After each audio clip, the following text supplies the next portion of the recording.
Damai sejahtera bagi Bapak Ibu sekalian yang Opa kasihi. Semoga Anda di dalam lindungan Tuhan senantiasa. Kita memasuki ruang informasi lebih dahulu sebelum membahas topik kita kali ini. Pengajaran dasar kekristenan ini memang disediakan bagi mereka yang serius mempelajarinya. Oleh karenanya, Opa konsep lebih dahulu supaya Opa fokus kepada topiknya, tidak mengembara kemana-mana, sehingga durasi video bisa ditekan sependek mungkin. Dan yang paling penting yaitu jangan sampai Opa salah bicara, sehingga terperosok melanggar undang-undang ITE, menyinggung agama lain. Dari dulu Opa orang yang tidak berambisi untuk menjadi YouTuber. Namun pada tahun 2018 Opa mendengar suara Tuhan Yesus di dalam mimpi. Bagio ganti. Maksud beliau, Opa disuruh menggantikan gembala Opa memberitakan Injil, bukan menggantikan posisinya beliau sebagai gembala. Beliau sudah lanjut usia dan sudah pensiun lah. Untuk topik Yesus bermazmur di atas kayu salib yang Opa janjikan kemarin, bisa ditonton di channel Murtadin Perlu Tahu Ini, spasi ke garis datar 81. Topik kita kali ini adalah pengampunan dosa. Tujuan singkat. Kemarin dikatakan di Matius 5:17, janganlah kamu menyangka bahwa aku datang untuk meniadakan hukum Taurat dan kitab para nabi. Aku datang bukan untuk meniadakannya, melainkan untuk menggenapinya. Artinya, janganlah kamu menyangka bahwa aku datang menyelamatkan umat manusia dengan cara mengampuni dosa. Aku datang menyelamatkan umat manusia bukan dengan mengampuni dosa, melainkan dengan cara aku menggantikan kalian menjalani hukuman kalian di atas kayu salib. Namun, jika kita membaca sabda beliau di Matius pasal 26 ayat 28, sebab inilah darahku, darah perjanjian yang ditumpahkan bagi banyak orang untuk pengampunan dosa. Loh, katanya tadi di Matius 5:17 Yesus Kristus tidak mengampuni. Sekarang bersabda untuk pengampunan dosa. Yang dimaksud tidak mengampuni itu adalah tidak mengampuni secara langsung, yaitu dengan meniadakan hukum Taurat atau menghapuskan hukum Taurat dengan otoritas. Kan Yesus Kristus itu adalah Raja, lambang pemerintahan ada di bahunya. Yesaya pasal 9 ayat 6. Jadi beliau berkuasa meniadakan hukum Taurat bagi siapa saja yang memohon ampun kepada beliau. Tetapi tindakan ini tidak dilakukan oleh beliau. Jangan kalian menyangka bahwa aku meluputkan kalian dari hukuman Allah akibat dosa-dosa kalian dengan jalan mengampuni dosa kalian. Jangan menyangka demikian. Pengampunan secara langsung berdasarkan otoritas sebagai raja ini tidak dikerjakan oleh Yesus Kristus yang adalah Allah yang menjadi manusia, karena beliau maha suci. Jika demikian beliau lakukan meniadakan hukum Taurat, mengampuni dosa, maka kekudusan beliau tercemar. Beliau tidak menjadi kudus lagi. Juga di Matius 5:18, ini yang langsung secara resmi Alkitabiah menjelaskan mengapa Yesus Kristus tidak mengampuni dosa saja, melainkan menggantikan hukuman umat manusia. Telah aku jelaskan sebabnya mengapa aku tidak mengampuni saja. Lebih mudah tidak ribet. Pak Yesus sudah menjelaskan di Matius 5:18. Mengapa aku menyelamatkan umat manusia ini dengan jalan aku menggantikan menjalani hukuman umat manusia. Dengan kata lain, aku menggantikan umat manusia digantikan menjalani hukumannya, yaitu ketika aku disalibkan. Matius 5:18 dikutip secara resmi, karena aku berkata kepadamu, sesungguhnya selama belum melenyap langit dan bumi ini, satu iota atau satu titik pun tidak akan ditiadakan dari hukum Taurat sebelum semuanya terjadi. Apanya terjadi? Semuanya harus terjadi. Penggenapannya 19, karena itu siapa yang meniadakan salah satu perintah hukum Taurat sekalipun yang paling kecil dan mengajarkannya kepada orang lain, ia akan menduduki tempat yang paling rendah di dalam kerajaan surga. Tapi siapa yang melakukan dan mengajarkannya, dia akan menempati tempat yang tinggi di dalam kerajaan surga. Misalnya, ini yang ingatlah dan kuduskanlah hari Sabat. Harus ke gereja pada hari Minggu. Memang Sabatnya ditentukan hari Minggu. Kalau ini dibilang, nggak apa-apa, itu meniadakan salah satu perintah. Nggak apa-apa kok nggak gereja. Tidak boleh. Kalau hal mendesak, boleh tidak datang ke gereja. Misalnya sakit, anak sakit, keluarga sakit, atau apa, ada keperluan yang mendesak, emergency, boleh, bisa tidak ke gereja. Tapi kalau sengaja tidak ada apa-apa lalu mengada-ada, ya itu tidak boleh. Itu berarti meniadakan satu perintah yang paling kecil. Kan dianggap paling kecil, kita anggap paling kecil. Kalau membunuh besar, berzina besar, mencuri besar. Nah, ini tidak ke gereja kecil, menghormati orang tua kecil. Hormatilah ayahmu dan ibumu kecil, ditiadakan dan mengajarkan nggak apa-apa kok, nggak apa-apa. Dia tidak punya hak untuk ke cucu-cucunya, tidak punya hak. Itu meniadakan perintah yang paling kecil. Dua itu saja yang Mbah Tengah Raib kecil, dianggap kecil. Satu mengenai hari Sabat, dua mengenai menghormati ayah dan ibu. Penjelasan kedua ayat itu bahwa ada ketentuan selama masih ada langit dan bumi ini, hukum Taurat harus digenapi, yaitu seluruh perintahnya, 10 perintah Allah, the Ten Commandments di kitab Keluaran 20, harus dilaksanakan sampai sekecil-kecilnya. Tidak boleh, enggak ke gereja, enggak apa-apa kok, tidak boleh. Selama masih ada langit dan bumi, kecuali langit dan bumi hilang, ini Bas sudah keluar dari naskah. Bisa. Khotbah tidak pakai naskah, bisa. Bisa. Tapi tidak.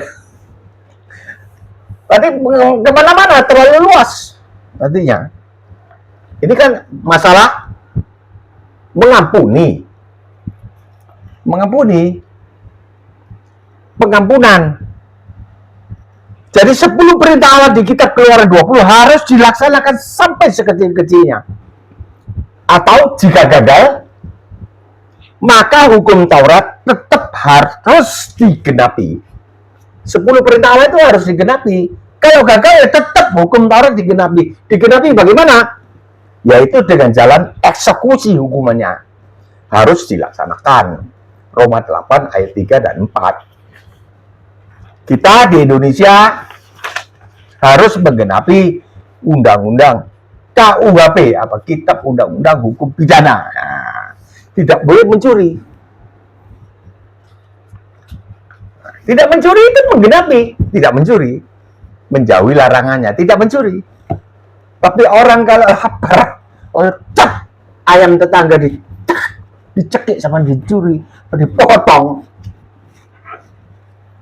digoreng,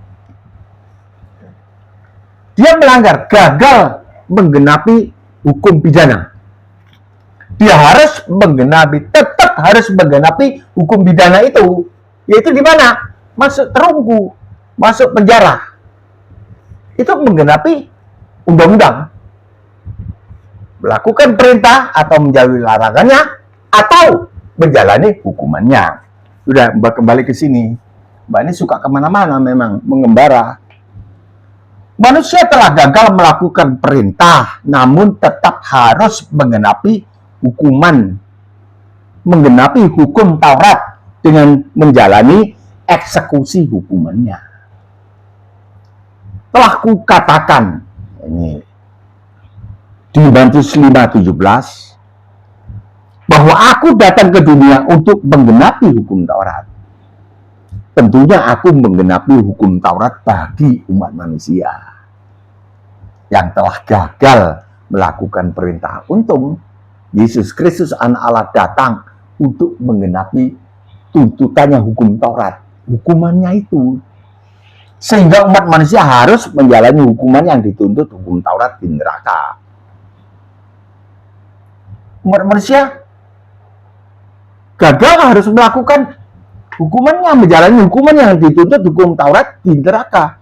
Aku datang untuk menggenapi hukum Taurat bagi kalian, bagi umat manusia, yaitu dengan menggantikan umat manusia menjalani hukuman yang seharusnya mereka jalani, supaya umat manusia tidak usah menjalaninya di neraka. Umat manusia menjadi selamat. Hukuman atas dosa adalah maut. Selain manusia harus mati jasmani, ada lagi maut berikutnya, yaitu kondisi terpisah dari Allah, kekal selamanya sejak di dunia ini, dilanjutkan sampai di neraka menyala-nyala kekal abadi. Penggantian hukuman ini ku jalani saat aku ditinggalkan oleh Allah Bapa ketika aku tergantung di atas kayu salib sendirian dan berseru, Eloi, Eloi, lama sabachthani. Allahku, Allahku, mengapa engkau meninggalkan aku? Dan Allah Bapa tidak menjawab seruanku, yang ditulis di Markus 15 ayat 34. Ketika itu darahku pun tercurah ke tanah. Hukum Taurat telah ku genapi. Hukuman yang dituntut hukum Taurat telah ku genapi, telah ku jalani bagi seluruh umat manusia. Maka perintah-perintah hukum Taurat telah aku tiadakan. Matius 5:18 tadi. Ini Opa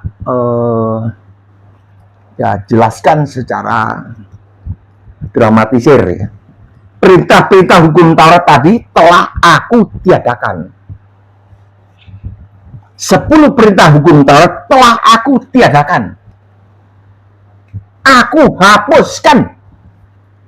Maka seluruh umat manusia memperoleh pengampunan. Seluruh. Kalau ada komplain, silahkan WA. Kalau sungkan membuat komentar, kirim WA 0852 9898 1948. Mbah bertanggung jawab untuk ini. Opa bertanggung jawab. Opa berada di Makassar. Opa ajak kita sama-sama menengok ulang bunyi ketentuan di Matius 5:18 tadi. Apakah begini atau tidak? Karena aku berkata kepadamu, sesungguhnya sebelum lenyap langit dan bumi ini, satu iota atau satu titik pun tidak akan ditiadakan dari hukum Taurat sebelum semuanya terjadi. Terjadi apanya? Sekarang, setelah semuanya terjadi penggenapannya. Setelah penggenapan hukum Taurat terjadi, yaitu eksekusi hukumannya, eksekusi hukum Taurat terjadi. Maka hukum Taurat ditiadakan, dihapuskan. Karena hukum Taurat telah tiada, telah tidak berlaku. maka manusia mendapat pengampunan sejak aku mati di kayu salib. Ayat tandingan Lukas 16:16. Mudah diingat. Mari kita ingat betul-betul. Lukas 16:16 menyatakan bahwa hukum Taurat dan kitab para nabi berlaku sampai aku mati di atas kayu salib. Tolong dicek. Gampang. Lukas 16:16. 17 dan 18. Yang berlaku adalah hukum Taurat versi baru, yaitu di ayat 17-nya. Ayat 18 contohnya. Versi baru yang lebih benar dan bersifat rohani. Kalian bisa temukan di Matius 5:20, 21 sampai 48. Ini hukum Taurat versi baru yang ada jalan keluarnya. Setelah Yesus Kristus wafat di atas kayu salib, maka ketentuan yang berlaku adalah hukum Taurat lama, the Ten Commandments, dihapuskan. Yang berlaku naik tingkatannya, versinya naik. Dulu dilarang membunuh, sekarang dilarang marah, dilarang maki-maki. Dulu dilarang berzina, tidur dengan wanita atau laki-laki yang bukan pasangannya, sekarang melihat pun tidak boleh kalau ingin. Jadi kalau melihat, ya pasti ingin. Orang bilang, ada teman yang bilang, kalau kita melihat tidak ingin kan bisa. Oh, udah bisa. Ku tempelin kok kepalamu satu kali. Pas kau bilang, saya tidak sakit. Ku tempelin kok. Pasti sakit karena saraf. Saraf, tidak boleh begitu. Mesti sungguh-sungguh. Jangan melihat. Sebab Tuhan Yesus sendiri sudah mengatakan, cungkil mata kananmu. Nah, ini Mbak sudah keluar lagi dari konteks.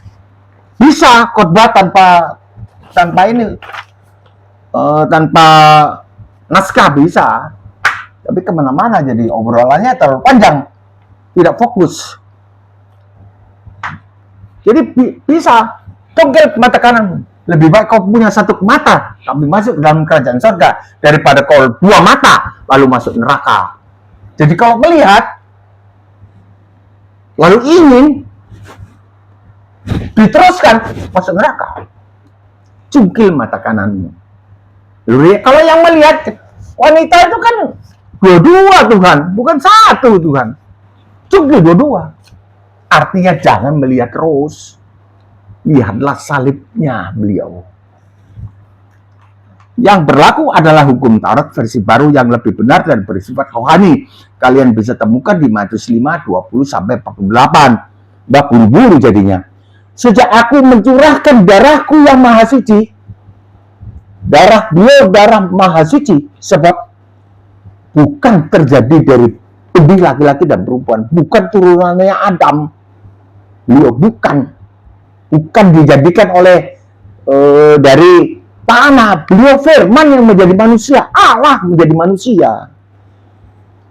Sejak aku mencurahkan darahku yang maha suci, semua manusia, bukan orang Kristen saja, tetapi termasuk orang-orang yang masih belum percaya kepadaku, seluruh dosa kalian sudah ku ampuni setelah ada pencurahan darah yang maha kudus ini.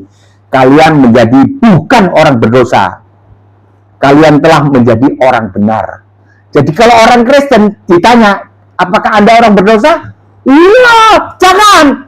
Karena kita sudah mau digantikan. Ini masalah digantikan ini tidak dijelaskan. Digantikannya kapan? Tahun 33. Kita belum lahir. Yesus Kristus sudah menggantikan hukuman kita. Sudah genap. Sudah genap. Tuntutan hukum Taurat sudah genap. Artinya sang hakim Yesus Kristus pun kalau datang membawa hukum Taurat, kamu mencuri, nih nggak bisa. Hukumannya kan Tuhan sudah gantikan di atas kayu salib. Jadi jangan bilang masih orang berdosa. Kalau kita mengatakan hidup dan mati dikuasai oleh perkataan, kalau kita mengatakan bahwa kita ini orang berdosa, maka kita suka berbuat dosa. Kita orang benar. bukan orang berdosa, kalian telah menjadi orang benar. Jangan kalian hidup di dalam dosa lagi.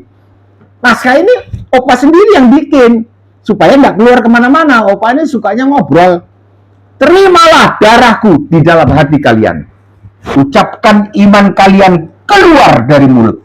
Tuhan Yesus, aku mau digantikan hukumanku. Hukuman kita, hukumanku digantikan. Gantikanlah, supaya aku tidak usah menjalani hukumanku di neraka. Karena hakimnya nanti beliau.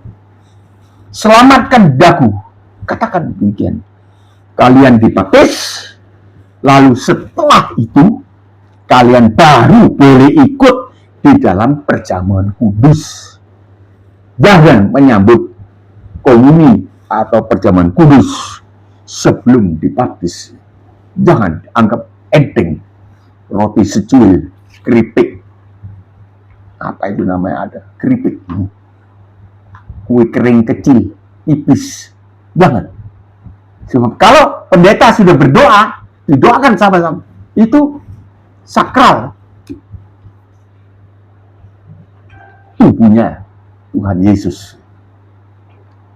Kalian baru boleh ikut di dalam perjamuan kudus, minum darahku berupa jus anggur sedikit.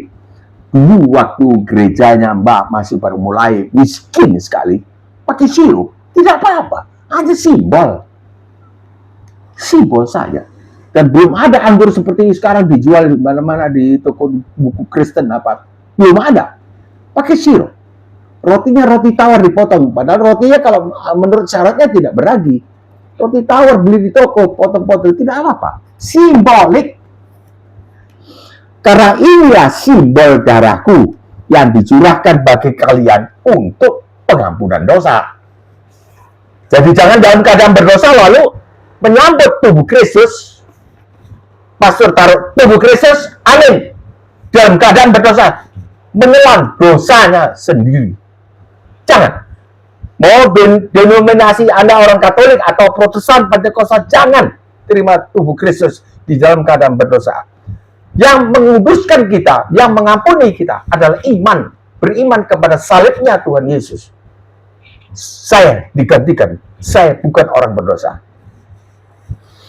Kalau sudah gegeran, misalnya bertengkar dengan istri, lah ini Mbak sudah mulai cerita lagi. Dengan istri di rumah, berdamai dulu. Baru besok, hari Minggu, datang menyambut tubuh dan darah Yesus.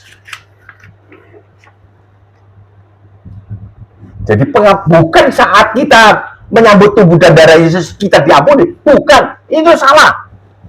Sebab pendeta-pendeta yang di denominasi Pentakosta atau karismatik apa, kebanyakan pendeta yang tidak keluaran STH. Mbak dulu Katolik. Belajar ini Katolik serius.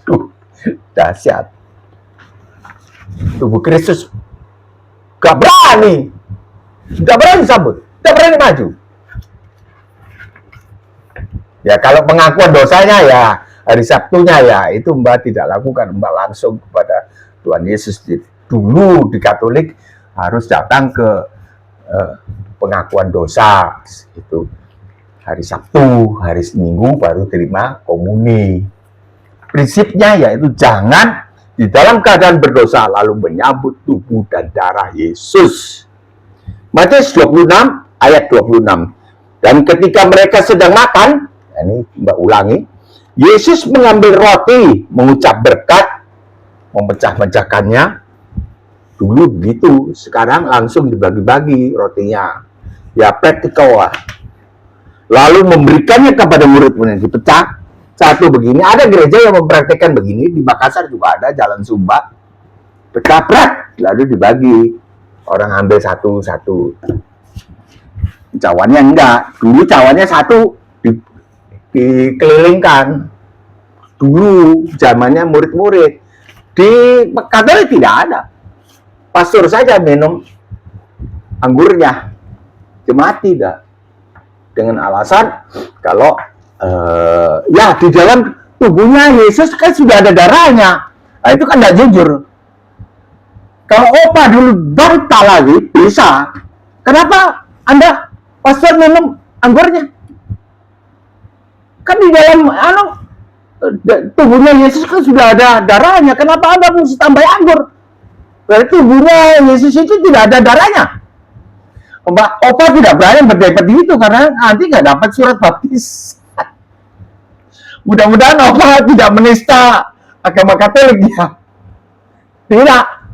Tapi coba jawab ini pertanyaan ini. Itu tahun 65 untuk mendapatkan surat baptisan, baptiso. Karena takut digorok. Itu kan tahun 65, 30 September tahun 1965 itu kan ributnya. Kursus katekisasi itu barangkali 6 bulan. Nah, ketika sudah dinyatakan lulus, ya diam aja, terus dibaptis, dapat surat, tunjukkan ke RT RW saat itu. Sudah ada loh, saya sudah beragama. Oke. Dan ketika mereka sedang makan, Yesus mengambil roti, mengucap berkat, memecah-pecahkannya, lalu memberikannya kepada murid-muridnya dan berkata, ambillah, makanlah, inilah tubuhku. 27. Sesudah itu ia mengambil cawan, mengucap syukur. Maka dari itu kalau kita berdoa, makan harus berdoa dulu. Bukan berdoa basa-basi. Mengucap syukur lalu memberikannya kepada mereka dan berkata, minumlah kamu semua dari cawan ini. Suruh minum. Tadi makan rotinya, tubuhnya Tuhan Yesus, sekarang minumlah. Sebab inilah darahku. Darah perjanjian yang ditumpahkan bagi banyak orang. Bagi yang belum percaya, jangan main-main dengan ini. Sebab beliau Allah yang hidup, yang maha kudus. Jangan. Opa tidak akan cerita panjang-panjang, nanti kepanjangan ini. Inilah darahku, darah perjanjian yang ditumpahkan bagi banyak orang untuk pengampunan dosa. Jadi pengampunan dosa itu diberikan pada saat kita percaya kepada korban Yesus Kristus di atas kayu salib tahun 33. Jangan makan roti dan minum anggur di dalam keadaan berdosa dengan iman bahwa inilah yang mengampuni saya. Tidak, menelan dosanya sendiri. Ada baik Katolik maupun tidak Katolik, tetap sama. Jangan. Ngeri, saya Opa ngeri sekali ya. Nggak tahu ya, kalau kalian berani silakan anak cucu kalian yang akan seluruh turunnya. Jangan. Tapi kita berhadapan dengan Allah yang hidup. Saya mau cerita panjang-panjang. Peristiwa perjamuan kudus ini terjadi sebelum Yesus Kristus wafat mencurahkan darah beliau di kayu salib. Perjamuan kudus tadi, perjamuan kudus yang pertama ini, sebelum beliau wafat di atas kayu salib. Beberapa saat kemudian, Yesus Kristus ditangkap dan terjadilah proses pra-penyaliban, digebukin.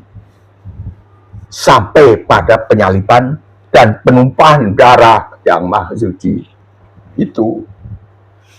Sejak saat itu, yaitu pada tahun 33 Masehi, Opa selalu tegaskan 33 Masehi, supaya kita jangan berteori di dalam mengiring beliau.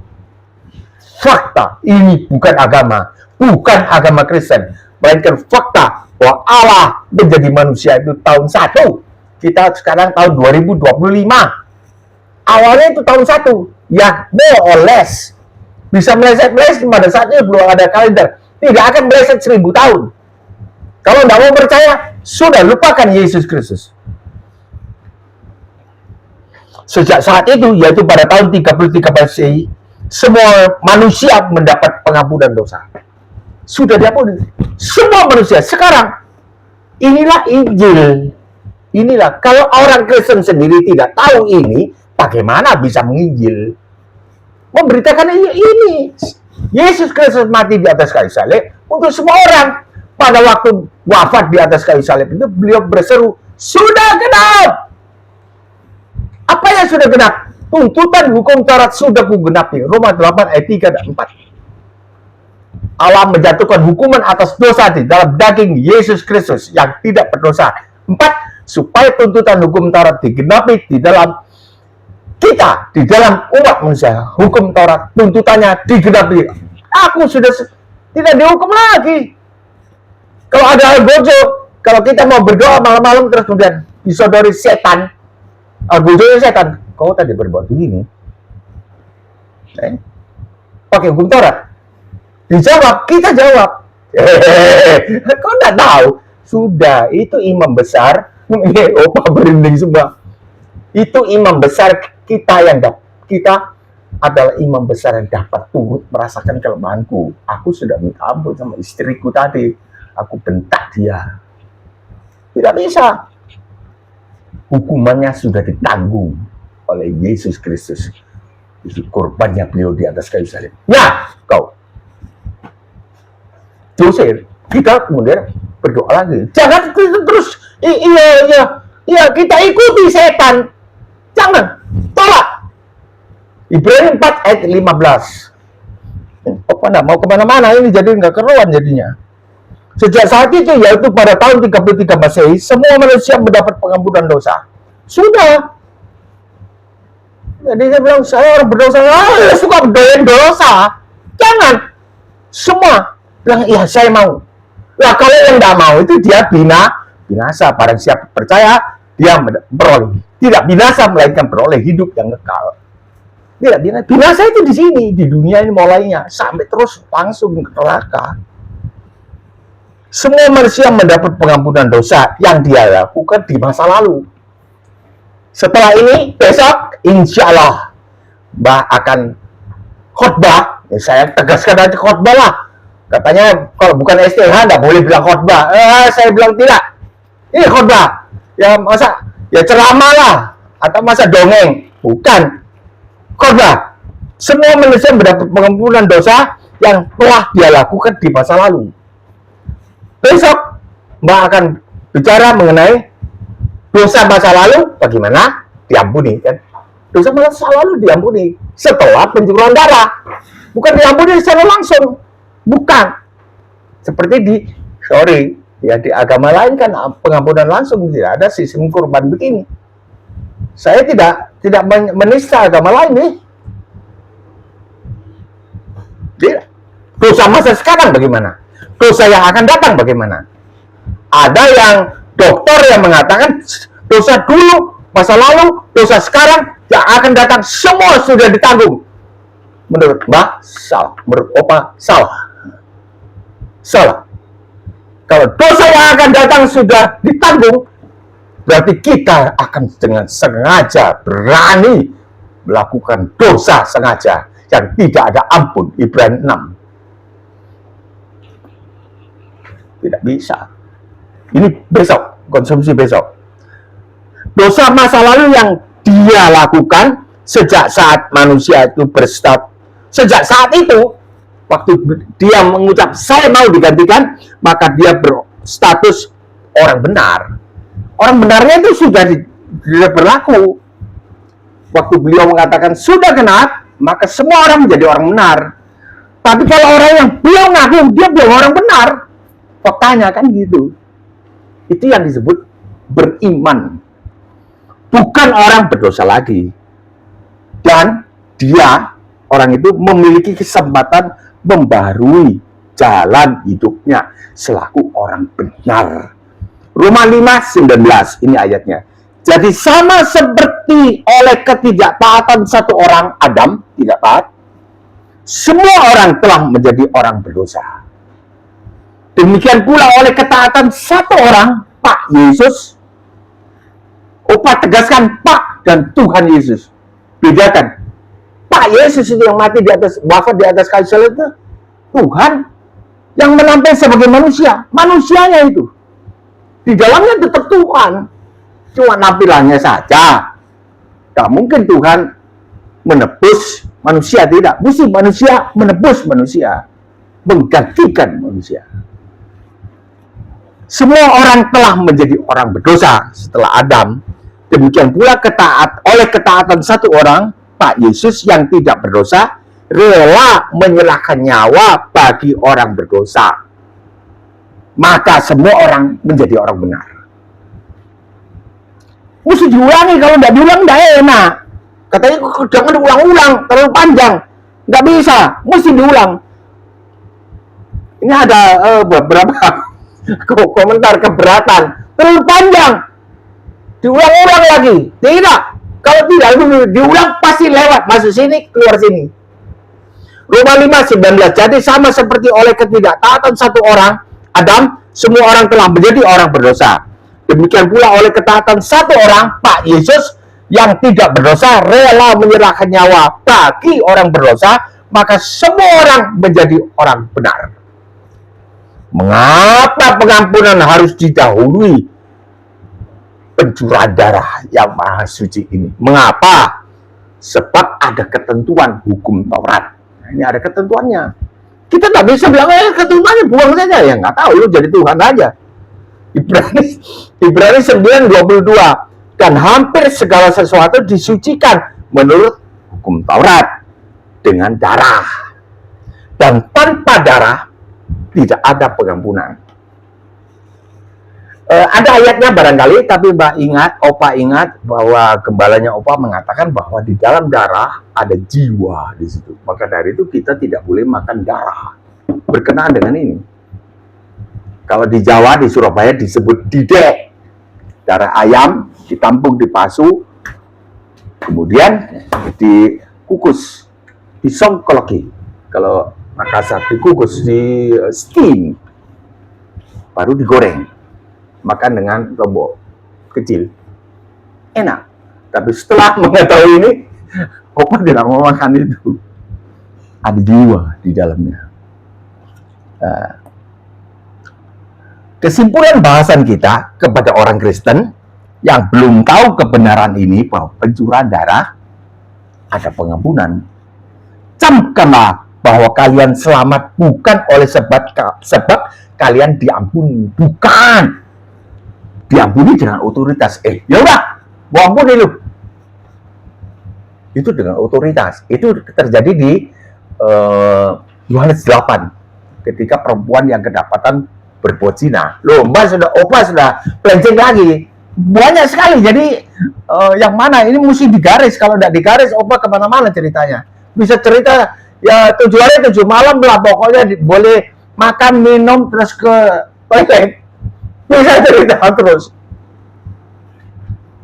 Bisa. Camkanlah bahwa kalian selamat bukan sebab kalian diampuni dengan otoritas.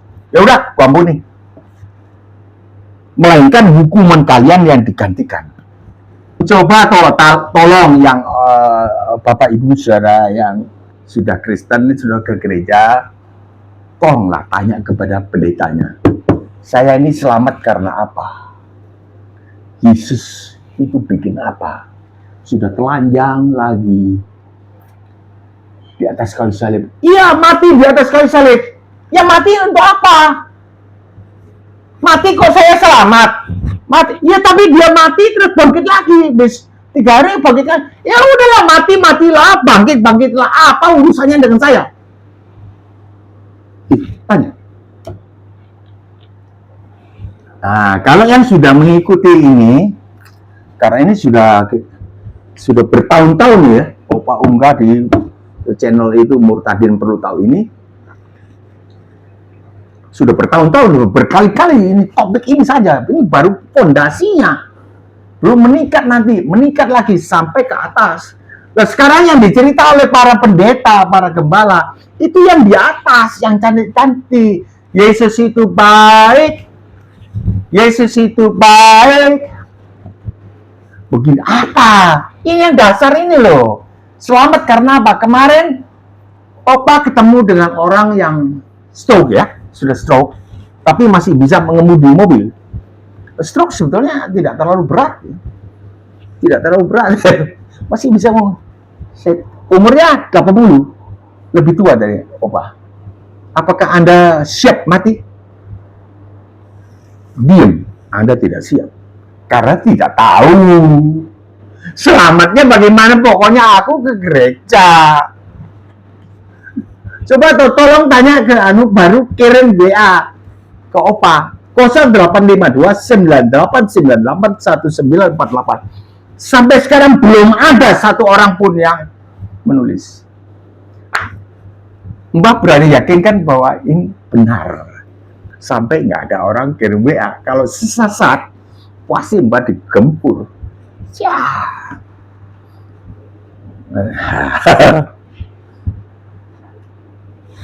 Masih bilang lagi, kepada orang Kristen yang belum tahu kebenarannya, camkanlah bahwa kalian selamat bukan oleh sebab diampuni dengan otoritas atau ditebus. Dosaku ditebus. Tidak ada. Yang ditebus orangnya, kitanya ditebus menjadi milik Allah, bukan dosanya. Nah, itu dia. Dosanya dihukum oleh Allah di atas tubuhnya Yesus Kristus. Bukan beliau menebus, bukan. Yang ditebus kita. Semua anjing lepas. Anjing kita lepas, Blacky lepas. Ditangkap di sana, ada di rumahnya Pak Anung. Oh, Pak Anung, itu anjing saya, Pak. Boleh, ambil kembali. Tebusannya ada, 1 juta, setuju? Ya udah deh, sayang, kasihan. Nih, 1 juta. Blacky, pulang. Kembali nih, milik. Itulah yang dilakukan oleh Allah. Yang dibayarkan apa? Darah. Darahnya yang mahal ini. Darah yang maha suci. Melainkan hukuman kalian telah digantikan dijalani. Jelas.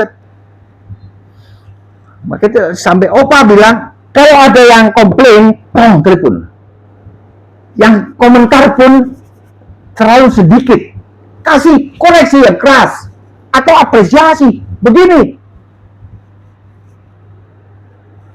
Jadi kalau mau menghadap Allah, nah ini Mbak sudah lari lagi. Doa sendiri. Inilah darahnya anak domba Allah. Bisa anak domba Allah? Beliau Yesus Kristus Raja anak Allah. Bisa? Beliau hakim Yesus Kristus. Bisa datang sebagai yang menggantikan hukumanku. Terus 100% kita tertimbul kepercayaan. Ya, beliau mendengar. Apa mau lu? Datang mau apa? Nggak ada apa-apa. Cuma mau menyembah. Saya bilang, di dalam penyembahan hanya inilah yang isinya hati kita. Bukan yang lain. Bukan makanan. Bukan istri yang lain. Atau yang melanggar hukum. Bukan. Bukan tempat yang indah. Di Swiss, di mana. Jalan-jalan. Bukan. Tidak bisa mengisi. Kalau sujud. Bukan anti. Ke jalan-jalan oke, Mbak juga suka foto lagi, hobinya foto. Nah, digantikan dijalani oleh beliau. Dosa kalian diampuni oleh pencurahan darah beliau yang maha kudus. Ingat dan hafalkan Matius 26 lalu ditambah angka 2 menjadi ayatnya yaitu 28. Matius 26 plus 2 28. Ingat itu, Matius 26 28. Gampang dong. Karena pencurahan darah beliau, saya diampuni. Semua orang diampuni. Ini saja Injil. Pada saat tahun 33 Masehi, Yesus Kristus disalibkan tanpa salah, maka semua orang diampuni. Ini saja Injilnya. Harus mengerti ini, tidak bisa dibilang terus aku. Iya ya, kalau mati bagaimana ya? Nah, ini Opa baru bergabung di gereja ini. Cari-cari gereja karena sudah 8 tahun tidak ke gereja. Mengapa? Karena tidak ada gereja yang mau terima Opa ini. Karena Opa telinganya cacat. Kalau telinga cacat, Opa nggak tahan. Wah, bingung nggak bisa konsentrasi. Tolong turunkan dong volumenya. Nggak ada yang mau gereja, ya ada. Biar sampai sekarang tidak ada. Kemarin Opa hari Natal Opa coba datang ke gereja yang yang model dulu lah. Tapi dia boleh coba pakai band juga. Tapi untuk anak muda, oke, Opa yang datang yang kumpulan ya orang-orang tua lah. Tidak pakai ini. Tapi pengajaran tidak ada seperti ini, tidak ada. Dan saya tidak mungkin mengubah gereja itu. Pokoknya ikut ibadah aja. Janganlah kalian, Ibrani 10:25, membiasakan menjauhi pertemuan-pertemuan ibadah. Itu saja supaya upaya tidak salah. Ingat dan hafalkan Matius 26 plus 2, 28. Matius 26, 28. Sebab inilah darahku, darah perjanjian yang ditumpahkan, darah perjanjian yang ditumpahkan untuk bagi banyak orang untuk pengampunan dosa. Bisa hafal, itu saja. Curahan darah, kita semua diampuni. Kalau mati, bukan. Kalau mau, peganglah iman ini erat-erat. Jangan kalian mau dipengaruhi oleh para penyesat. Ini bukan agama, melainkan fakta yang terjadi bagi kalian 1982 tahun yang lampau. 1982 tahun yang lampau. Terjadi, kalian sudah diampuni. Waktu beliau berucap, berseru, sudah benar. Artinya semua manusia sudah diampuni. Ini tadi. Roma 5 ayat 19. Dasarnya. Kalau ada yang keberatan, silakan berkomentar atau call saya. Kepada mereka yang masih belum percaya kepada Tuhan Yesus, dengan hormat, ketahuilah bahwa sebuah fakta terjadi di Israel pada tahun 33 Masehi. Yesus Kristus yang tidak berdosa wafat menyerahkan nyawa di kayu salib, menggantikan menjalani hukuman kalian. Bagi saudara-saudara yang belum percaya, belum menerima Yesus Kristus, walaupun kalian belum dilahirkan, sudah digantikan. Belum dilahirkan, sudah digantikan kita. Jadi kita sudah bukan orang berdosa lagi, sudah digantikan. Tinggal mau, bilang aja mau. Maka dari itu Yohanes 3:16 katakan, karena begitu besar kasih Allah akan isi dunia ini sehingga dikaruniakannya anak yang tunggal, supaya barang siapa percaya tidak binasa melainkan beroleh hidup yang kekal. Ini aja nggak ada orang tahu. Dikaruniakan bagaimana? Ini Yesus kan orang bule, Yahudi besar, tinggi lebih segini barangkali tingginya. Dikaruniakan bagaimana? Opa sering main dengan istrinya Oma. Siapa? Saya Yesus dari Israel. Allah Bapa menyuruh saya datang ke Ibu Fani. Saya dikaruniakan kepada Ibu Fani. Ibu Fani bikin apa? Itu ilustrasi yang kelas berat, kelas tinggi. Tolong naik ke kayu salib. Mundur tahun 33, naik ke kayu salib, gantikan hukumanku di atas kayu salib. Itu.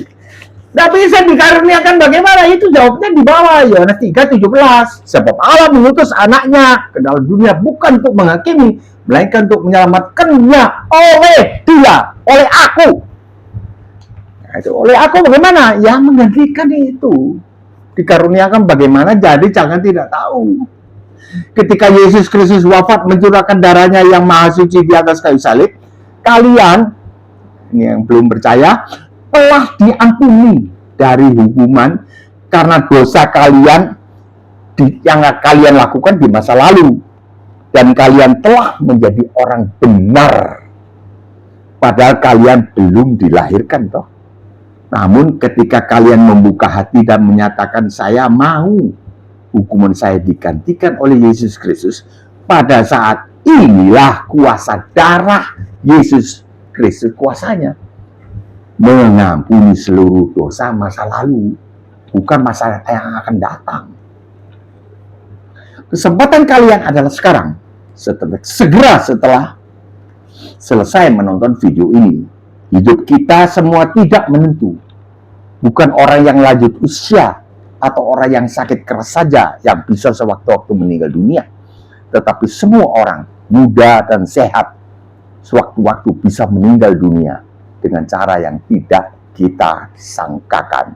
Marilah kita gunakan kesempatan yang masih ada ini dengan bijaksana. Sekarang barangkali sebentar lagi kesempatan itu sudah tidak ada lagi. Sampai di sini dulu, Opa mohon pamit undur diri. Insya Allah kita bisa jumpa besok atau lusa pada jam yang sama di dalam bahasan lanjutan dosa masa lalu, masa sekarang, dan dosa masa yang akan datang. Tuhan Yesus memberkati rohani dan jasmani saudara-saudari yang saya kasih beserta dengan keluarga Anda. Salam damai sejahtera. Shalom.